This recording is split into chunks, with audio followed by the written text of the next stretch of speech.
One of the things that's very interesting about Exodus is that when God tells the pharaonic tyrant to free the Israelites, he always uses the same phrase, and you only ever hear half the phrase.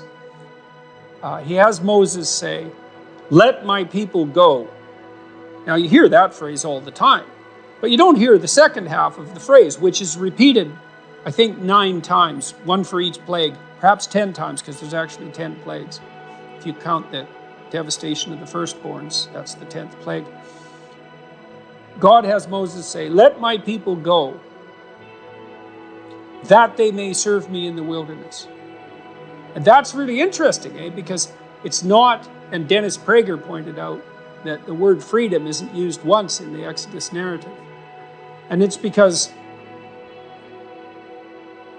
the freedom from tyranny isn't hedonism. It's not the blind pursuit of passions. It's the servitude to a higher purpose.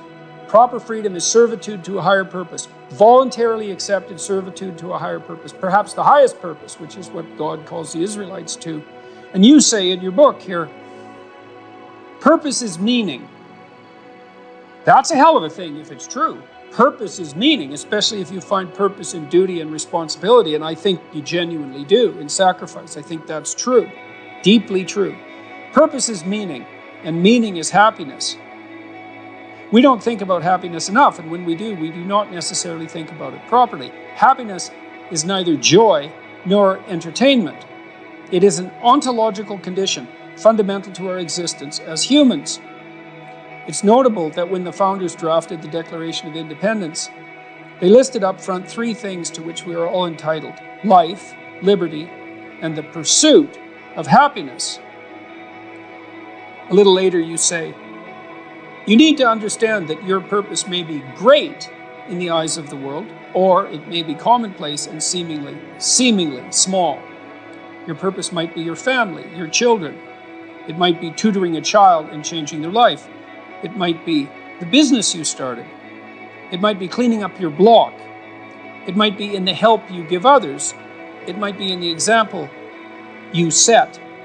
And then you say, as John Adams said, "Our Constitution was made only for a moral and religious people. It is wholly inadequate to the government of any other." And so I love the way that's all tied together, that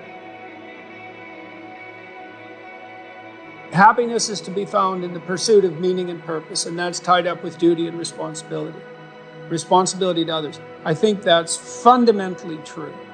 And I do think that's the way out of the deepest suffering. You want to be someone who can take a joke. You want to be productive. Yeah, the best definition I ever read of Christian charity, maybe just of charity in general: generosity plus productivity. And look, people like to stress the first, especially when they aren't the second. It's like, I'm generous. It's like, yeah, but you don't have anything. So that's, Now, I'm not talking about the people who truly have nothing and are still willing to share. I'm talking about the people who pull down the productive while hyping their own generosity and forgetting that you'd be even better at being generous if you were also productive.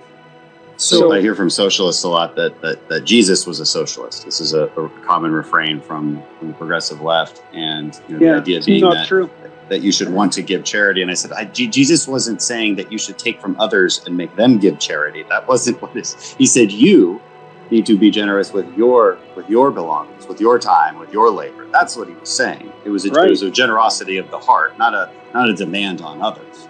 That's right. Well, it's absolutely 100% correct. It's an injunction towards the highest form of self-sacrifice. Period. The end. Obviously, that's what the crucifixion means, the acceptance of that catastrophic death, all of the, the tragedy of life, and then even a further radical acceptance of the necessity to confront hell. That's self-sacrifice. That is not calling for moral actions on the part of others on your behalf. Definitely 100% not. And that self-sacrifice is called upon even if you're innocent, right? So it's even more than that. You want to have the ability to delay gratification. That ties in with what we talked about earlier about being able to treat yourself as if you're a community across time. Because to delay gratification means to sacrifice the hedonism of the present to the security and iterability of the future. And so that is a hallmark of maturity. That's also the ability to make sacrifices. That's why the sacrificial motif is stressed so hard in the Old Testament. You have to make sacrifices. To what? Well, to whatever you value. Well, what's the highest value? Well, by definition, that's God. So do you sacrifice to God? Well, if you sacrifice at all, you sacrifice to a God. Maybe you don't sacrifice. Well, then you're immature. Maybe you sacrifice to a lesser God. Then maybe you should get your act together. That's all tied together integrally with the notion of the ability to delay gratification. That's why God tells Adam and Eve that they're condemned to work when they get thrown out of the Garden of Eden. It's like, well, now you have to work because you're aware of the future. Well, that's a call to sacrifice because work is a sacrificial act. And then the question is, in service of what? And there's another chapter in the book called Do Something Hard. It's pretty direct and straightforward there. But what we're getting at is that there's a problem in our society where we do our best to alleviate any kind of suffering, as if we feel that there's this utopia available to us where suffering can be completely removed from our lives. But that's a false promise. That's a false God. It's impossible. And worse than that, it prevents that sacrifice that you're talking about. It prevents that uphill climb because people are told to feel that there's some sense of injustice if you have to work harder than anyone else for something and and they're blinded as to why. And look, maybe you do have to work harder than someone else to get to the same point. I'm not saying that's impossible, but we all do. That's true for all of us, right? Because with our genetic inheritance, let's say, some things come relatively easy to us and some things are virtually impossible and have to be strived for mightily. And I'm also not saying that some people aren't, what would you say, condemned in some fundamental way in multiple dimensions simultaneously. I mean, I've had people in my clinical practice and met people in my private life who are burdened by so many difficulties simultaneously that it's almost incomprehensible. So I'm not saying there's something even-handed about this, but all of us have to work very hard on certain fronts to be better and to do better. And it's also not obvious to me that that's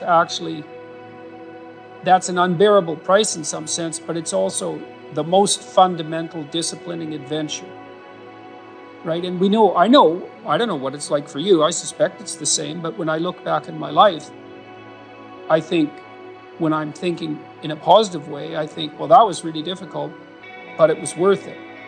And those two things are integrally associated, right? Because you don't generally say, well, that was easy, but it was worth it. And so what that seems to mean is that the difficulty is intrinsically bound up with the reward.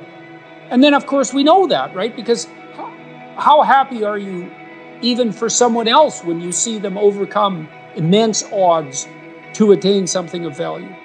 Everyone stands up and cheers when that happens, Anyways, what DeWall found was that it's actually chimps that are more, you might say, humane. Although chimpane, I don't know what the equivalent is. Let's say humane, that manage to produce hierarchies that are more stable and actually manage to stay alive on top of them for much longer periods of time. And he thinks about that as the emergence of an implicit morality, right? It's a morality that's acted out. So then you think, well, there are different ways of climbing up a hierarchy. There are worse and better ways.